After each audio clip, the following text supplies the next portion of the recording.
Assalamualaikum warahmatullahi wabarakatuh. Bertemu kembali di Aceh Gallery, channel khusus sejarah Aceh dalam sejarah 1 menit.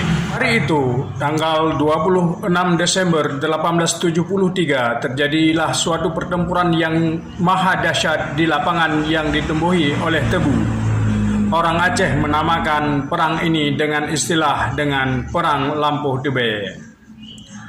Tebu ini sudah ada sejak lama ditanami dalam ukuran-ukuran tertentu atas perintah Tuanku Hashim Bantamuda untuk memancing Belanda datang ke sana, sehingga para pejuang-pejuang Aceh yang ahli menggunakan pedang dengan mudah untuk membabat habis pasukan-pasukan kafir itu. Dengan jumlah pasukan 2.000 orang, mereka menuju ke dalam rumpunan tebu itu. Sampailah di sana, mereka habis dibabat oleh para pejuang-pejuang Aceh.